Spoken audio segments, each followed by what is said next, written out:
मैं शरद एक बार फिर एक नए विषय के साथ आप सबके बीच मौजूद हूँ। मध्य प्रदेश के मुख्यमंत्री डॉक्टर मोहन यादव को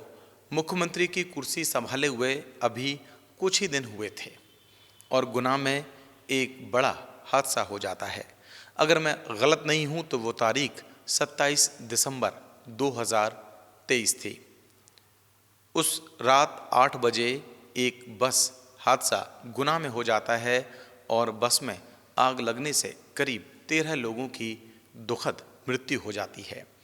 इस हादसे के तुरंत बाद मुख्यमंत्री डॉक्टर मोहन यादव ने जिस तरीके का एक्शन लिया और तेवर दिखाए, उससे ये लग रहा था कि भविष्य में वो एक ऐसी सरकार चलाएंगे जिसमें अनुशासन भी होगा और त्वरित एक्शन भी होगा। उस वक्त की बात करें तो मुख्यमंत्री ने तुरंत एक जांच समिति गठित की और ये निर्देश दिए अधिकारियों को कि 3 दिन के भीतर उस बस हादसे की जांच रिपोर्ट उन्हें सौंपी जाए। हालांकि इससे पहले ही मुख्यमंत्री ने अपने कड़े तेवर दिखाते हुए उस वक्त के जो कलेक्टर थे, जो एसपी थे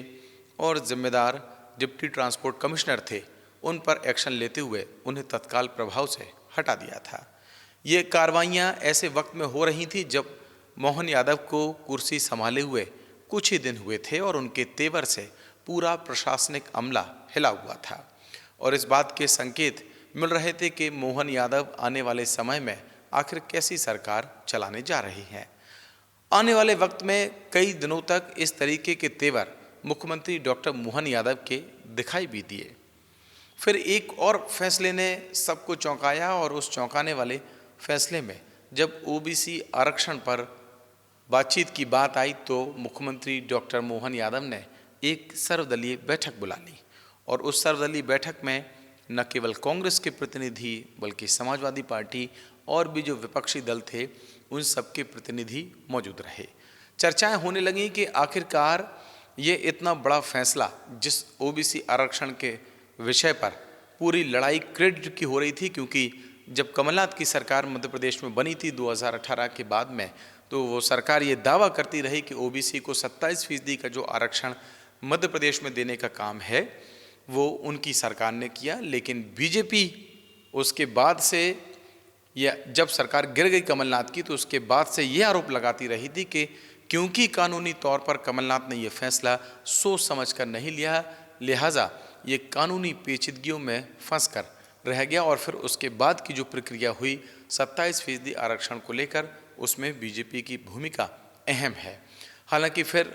जो परिवर्तन है वो हुआ। उस परिवर्तन के बाद मोहन यादव, जैसा मैंने कहा, कि मुख्यमंत्री बने थे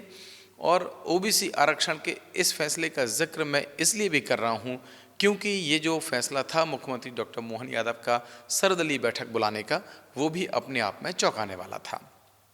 ये जो 2 संदर्भ हैं वो मैंने इसलिए आप सबके बीच में रखे हैं ताकि मैं अपनी जो मूल बात रखने जा रहा हूं उसमें मुख्यमंत्री डॉक्टर मोहन यादव के रुख, रवैये और तेवर से आप परिचित हो जाएं। लेकिन आखिरकार पिछले कुछ दिनों में ये देखने में आ रहा है कि जो आईएएस संतोष वर्मा है उस पर मोहन सरकार का जो मौन है वो कई सवाल खड़े कर रहा है। आईएएस संतोष वर्मा जो अजाक्स के प्रांतीय अध्यक्ष भी हैं, सबसे पहले सुर्खियों में पिछले महीने नवंबर में उस वक्त में आए जब उन्होंने ब्राह्मण बेटियों के दान को लेकर एक बयान दिया। उस बयान के बाद उनकी जमकर लानत मनानत हुई और न केवल मध्य प्रदेश बल्कि देशव्यापी स्तर पर उनके बयान की आलोचना की गई और उनका बयान भी कुछ इस तरीके का था जिसमें उनकी आलोचना होना स्वाभाविक थी। बिहार की विधानसभा में भी ये मुद्दा उठा कि जिस तरीके का बयान आईएएस संतोष वर्मा ने दिया है उस पर उनके खिलाफ एक्शन होना चाहिए। हालांकि मध्य प्रदेश में ये देखने को मिला कि मोहन सरकार ने उन्हें एक नोटिस जारी किया और उस नोटिस में ये पूछा गया कि क्यों ना ये जो आपने बयान दिया है उस पर आप स्पष्टीकरण दें और अगर आपका स्पष्टीकरण संतोषजनक नहीं पाया जाता तो फिर क्यों ना आपके खिलाफ एक्शन लिया जाए। इस बात को भी कई दिन हो गए हैं, लेकिन यहाँ मुद्दा ये है कि आखिरकार वो मुख्यमंत्री डॉक्टर मोहन यादव जो शुरुआती दौर में अपने तेवर के लिए जाने गए, जिन्होंने सख्त फैसले लिए और जब बात ओबीसी आरक्षण जैसे विषय पर एक आम राय बनाने की या फिर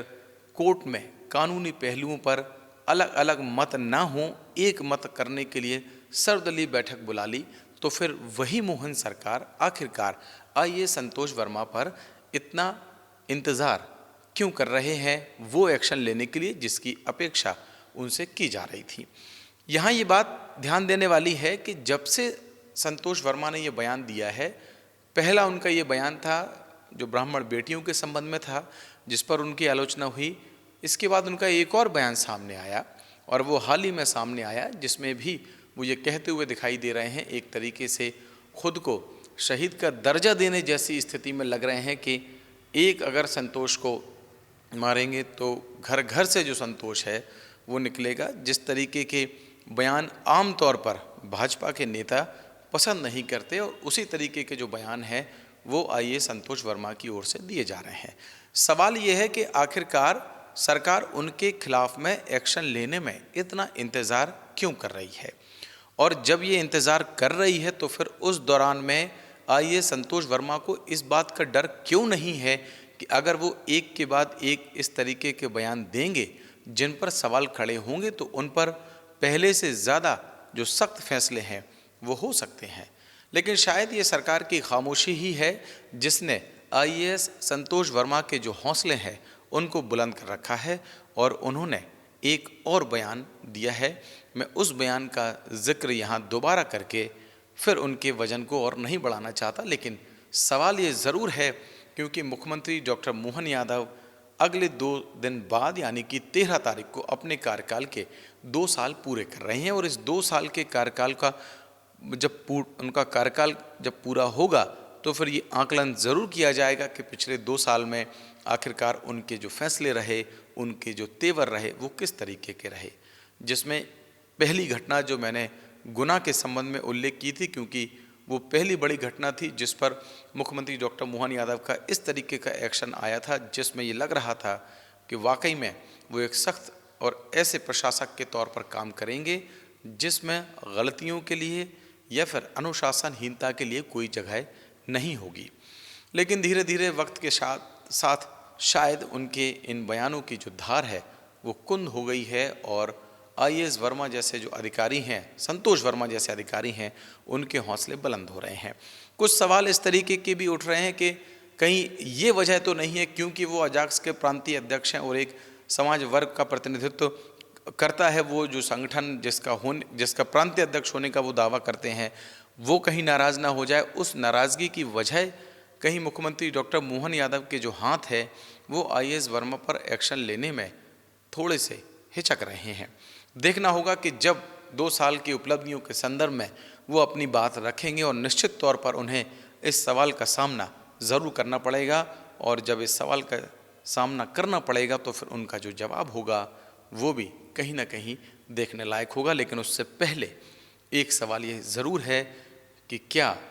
मोहन सरकार की ये जो खामोशी है पिछले कुछ दिनों में आईएएस संतोष वर्मा को लेकर, वो कहीं उन्हें कथित शहीद बनने का मौका तो नहीं दे रही। आखिरकार इस विषय पर आपकी क्या राय है, आप हमें कमेंट करके बता सकते हैं। और अगर अभी तक आपने द प्रेस हिंदी को लाइक और सब्सक्राइब नहीं किया है तो अभी करें और मुझे दें इजाज़त। नमस्कार।